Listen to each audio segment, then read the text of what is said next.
Well, well, well. The rubber done met the road. We fired this mother. We got what we want. We ran some calculations and made some swags and nailed it right down the middle. I first tried a case that didn't form properly.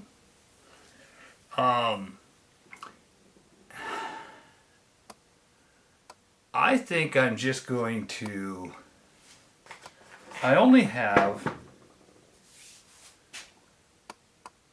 well, I'm just going to go through bit by bit here. I'm going through and sorting my thoughts out because I just came back in from fire forming and I decided to stop right in the middle because I've got enough cases now to go out and start firing and run them up to explosion. That's a long story, but basically we've got to run these bad boys up until they won't run anymore. We have to run them up to failure. And it's going to take a little while to get set up to do that because we're going to be how do I put this? I have to safely run these cases up to failure when I don't even know what failure is on them. I have no freaking clue. So while I'm adjusting this, some would say I could have been better prepared, and it's true that I couldn't have been, but I'm not prepared for a reason. Because I've got quite a bit of setup before I leap in and say, hey day, here's what we got, here's where we are. So what I'm gonna do a bunch of stuff. I'm gonna bore scope, I'm gonna show you the pullback, I'm gonna show you a bunch of different things that happened and are happening. First, I'm gonna make a statement that these, I don't know what brand of primer comes in these guys.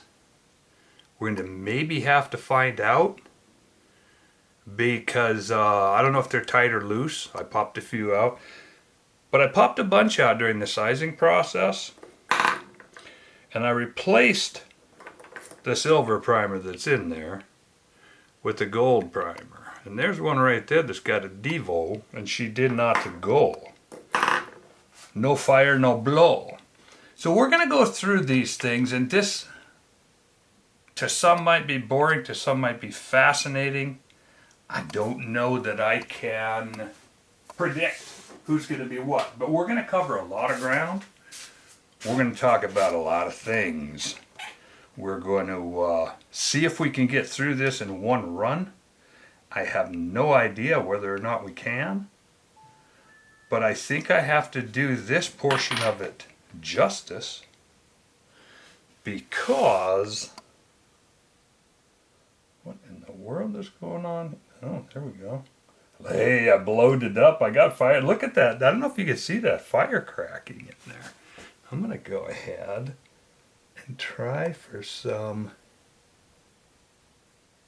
clarity on the old Scoperoonie. Look at that. That barrel looks really good for the number of rounds that are through it. You can see, but I never miss a chance to show the inside of a, I won't tell you the name because the world is full of stupid people who draw conclusions from way too little information. If I told you the name of this and the round count, and somebody's going to look at it, well, those things run out, those things wear out real quick. Oh, that's stupid. I'll never buy one of them. I'm never going to do it. I'm going to go slowly here while I'm running this in.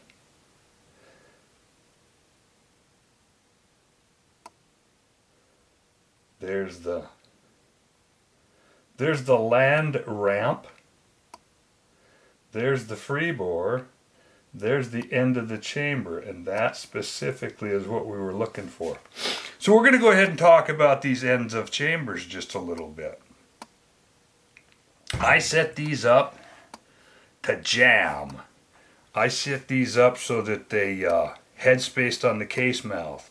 Now when I do this, I'm gonna share some information with you. This is the part it's not nerdy, but it's aimed at those who actually want to do something like this. And I'm going to show you this portion of the workup which I showed you before. Notice that these numbers are descending. I'm trimming, trimming, trimming, trimming, trimming, trimming, trimming. Refusal, refusal, which is no, no, no, no. Right here, I started to get the bolt to drop. I'm trimming these case mouths back. Now, there are some things one must think about. One must talk about. Prior to that, one must understand. While that throat is in view, let's all cogitate the fact that that throat, oh, I'm not going to adjust the focus because I'm out of focus here for whatever reason. It probably picked up.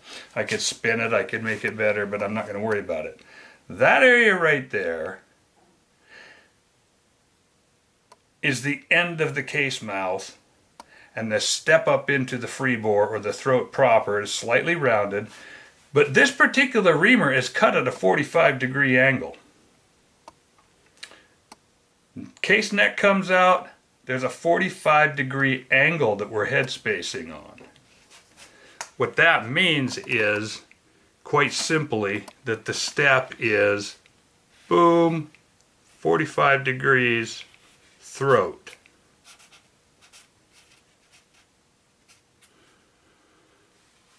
And that case neck is trimmed off. I cut it square, but then I chamfered or deburred both corners. So the changing of this chamfer, the changing of this, there's a lot of things. This is a turn neck, so that means that there's already a clearance in here for it to go in. It's butting against a 45-degree angle. It took me a little diddly dinkin' to get the headspace where I wanted it. I'm good like that. I'm cool like that. I've been doing that like that for a long time. But suffice it to say that I ran this case, which I don't even know why I'm bringing it up. This case that didn't fire, I guess to show you the paper towel in the end, the plug or something. But I got this chamfer a little too big when I burred it off.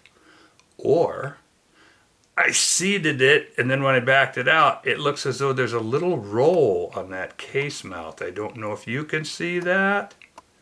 Whatever it is, when it went back in kind of loose. So what I'm going to do, this is 18 grains of Clay's shotgun powder, and this is a little plug here of paper towel, which I will easily hook out there with one of my picks, but I can't get it out with this pen. I believe that that end is slightly rounded off from me jam seating it and then pulling it back out. So all I'm going to probably have to do with this is run it in, you don't know what it is. I'm going to use the expander mandrel on my lathe because it's tapered, or I'll grab any one of my mandrels, or I'll turn a bullet upside down, run it in, flare this back out, take it back out in the other room, and shoot it. It's really not a big deal. These cases right here are set up and ready to fire. These ones right here are fired. So now we're going to run the focus back out, and we'll show you, well, no we're not. First we're going to run a case in here. This is the loose one that didn't fire. I've got the stinking thinking thing in there. Here's what happens. This is what the loose one looks like when it comes in. Oop. Oh. Kronk. It's got piperitalo in it. I can't just run the board, so I'm like, why'd it move? what? I had to stop and think for a minute to realize that that paper towel was impinging. Oh, no, I ran it down out of sight. Well, at least it'll clear now. I can run this back in. Sometimes I just embarrass myself with my lack of forethought. There's the end of the case. There it is coming down. And it's still riding on that 45 there. There it's bottomed out and it ran clear in over it. But I see I have plenty of case here. Got lots of room. Boy, I am so sorry. I thought this was that bad focus. Well, it's focusing just fine right here. I've got plenty of case here. As you can see, this is what I wanted to show you. This particular one, because I checked it before I did this. I don't like to come in totally unprepared. When I close this, you can see that I have plenty of case length there. I set them just long enough that they would jam up onto there and seat firmly. Well, I must have pre-seated this particular one a time or two. Right now they're over length. If I were to fire them with a bullet, they would jam in there. I would have an issue, and I wouldn't. I mean, this is just one of the things. There's lots of ways in this world that you can hurt yourself, so I suppose I could give you some kind of a safety caveat here, but those of you who are going to be unsafe are going to be unsafe, and those of you who are going to follow the safety procedures are not going to be unsafe, and there's not a whole lot I can do to change that. So, now that I've got this thing out, I can probably show you a little better that end is definitely rolled off, rolled around that corner. So this must be a case that I seated in there several times while I'm checking stuff, trying to get my fits. I need to run a mandrel into there, squeeze that back out till it's tight, turn around, and just most immediately fire it. So there's nothing wrong with that. But I'm trying to go through because my goal here is to share with you my experiences so that if any of you want to do this, do it. And these are some of the things that happened to me when I doed it. For some reason I'm missing a case that I wanted to show you. I did wreck a couple of cases. I gotta be honest. They didn't all come out good. I ended up losing 3. This is one I performed an experiment on, and I hope I can remember how when we went through, see that thing rolling into view right now? This is a case that has a little forming squiggle in there. Well, we're taking 277 cases all the way down. I'm not annealing, I'm doing it fast. I'm doing it in a number of steps, but I'm not being super cautious about it. As I said, I haven't re-annealed anything, so this stuff is work hardening. This case cracked as I came down from 30 to 27 or somewhere. So I decided I was going to leave this shoulder a wee bit forward and see if I could eliminate. I went straight to my final sizing operation, sized down the neck. I only had to bump this shoulder back, I don't know, 10, 12 thousandths, whatever that wrinkle is. That 6x47 die came down, hit I had that same rounded shoulder because I had to do these shoulders in steps. And you may have noticed that these shoulders are all rounded because I had to get stuff out of the way, but I had to keep them from collapsing on each other, and I had to move them around quite a bit. And then when I had them finally ready to go, well, this particular one was ready to go. It had those little bulges. I just had to bump that shoulder back about 20 more thousandths, somewhere between 10 and 20. And I went ahead and ran it right into the die just to see if I could bulk force that thing back. Well, there's proof that that was a fail. There went a rather expensive case. But oh well, that's what we're doing here, is that we are learning. And we are sacrificing, I'm still spending a little bit of your time, because here it is. Here's another one, while I have the focus up here, that I did 2 weird things with. This was my starting load, that's why it's marked 17 grains, that stands for 17 grains of clays, to pop this thing out. and you'll notice that it did not pop out the shoulder square. You can still see the roundedness. But worse than that, this particular case was one of the ones that had formed a small pleat in the shoulder, and it blew wide open. 2 places. And it didn't pop this out. It leaked, it lost all of its gas pressure. I was reaching out and pulling the trigger. I was standing back from it, of course with safety glasses on. And there was a puff of air disturbance in the general area. But this particular case failed inside, bled out its pressure. But because this gun has properly made gas escape holes, etc., it just bled off into the atmosphere and didn't even create any print, didn't even gas cut anything. So just to be clear, that was a good, safe case failure event. And this failure here was, as we had approached earlier, this isn't really any kind of a safety failure. This is simply a case that was where the headspace was too long. Headspace. The jam was too light. It pushed back. It dinged the primer pretty good, but it slowed down the hit enough that it screwed up the brisance on the case, and it didn't fire.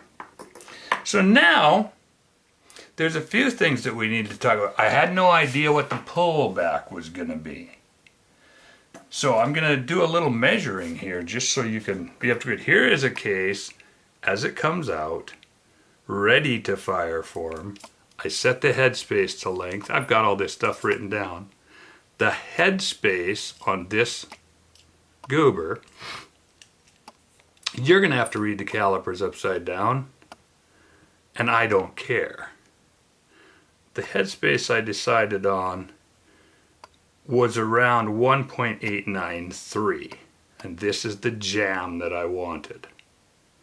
Okay, now, when they fire, there's 2 things that I have to be clear on. Because of that cobby way I did these shoulders, the correct way is to build dies that you bottom out and go clink, clink, clink, clink, and you push the shoulder back incrementally, and you push the neck and you iron it back. It takes about 10 dies in this case, because this is a truly big movement of the brashiousness.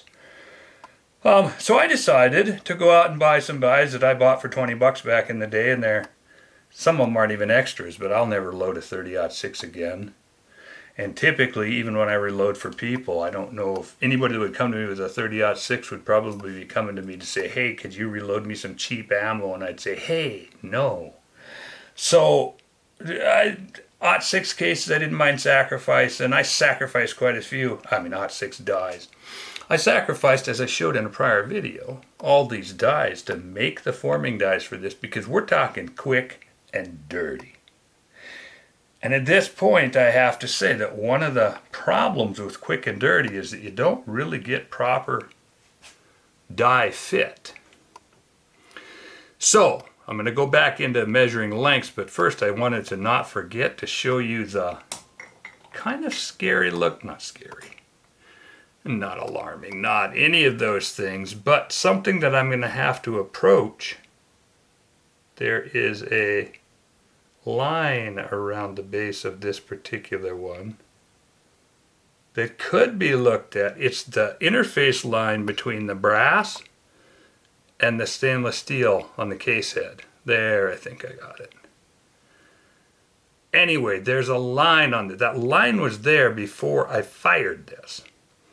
I think it had to do with the fact, but I'm not sure, that one of the steps I used a 270 Winchester die, because that gentles that shoulder back nicely and takes care of that collapse that's trying to happen where the case body is fading into the case shoulder. It's really hard to push that. I get it. I have to walk it back and then flatten it out and walk it. In the 270 step, I was running it down and basically bottoming my die out when I felt it hit the steel. In other words, I didn't take the time to fit this die, and it didn't have enough threads on it for me to put a lock ring on it. So I was manually just finding the spot where the die went down over the case, and then it stopped against the steel head portion. And that's one of the things I peripherally tested that I wanted to talk about. That's why I sectioned that one case. I wanted to see, because the 270 is so much skinnier, it was sizing the case down. These unfired cases, there's a couple of places where the steps don't match perfectly. You can see that step about halfway down that I'll point out right there. That's because the die that I used was smaller in this area. I was ironing, so in the end there's 13 different dies used on this, and as they squeeze this area down, they make this, the 270 step in particular, makes that really skinny, and you can actually see that the case itself is smaller. This steel portion will not even go into the model, the 270 die. So I might have rolled the brass right here. But that said, we've bore scoped, we've looked, we've checked fit, we see how it hits here. I could go through different ones and show how some are pulled back a little bit. Let me just say that they pull back about between 12 and 14 thousandths. They pull back, but that's all dependent on, as I bring up a fired case into the light, check out how perfectly, it's got to brag a little bit, 18 grains of clays, one hit, and I'm sorry to have to brag a little bit, but that case is ready to fire. That case is ready to fire for effect. This one didn't pull back as much. That's why I brought it up to show. They're two different lengths, and this one has still got a tiny bit of the jamming roll in the end of it. And this perfect one is pulled back to 1887, 1.887. And this one that's got a little roll in it is pulled back similarly. So, one of the next things I've got to explore a little bit is, at first I thought, and it is a jamming artifact, but I think this is the perfect load, this 18 grains, because this shoulder's not quite sharp yet, and this little roll is left. Those are both signs that we've popped the case out, but we haven't slapped it out so that inertially it actually spread and slapped. My contention is that that little rolled portion is loose in the chamber. This is good. I would call this, these are the signs of a perfectly blown out case for a fire form for the first time. This will sharpen up with time. This I'll have to slip a mandrel into, but for the amount we've changed this case, I'm proud of that for a first try fire forming.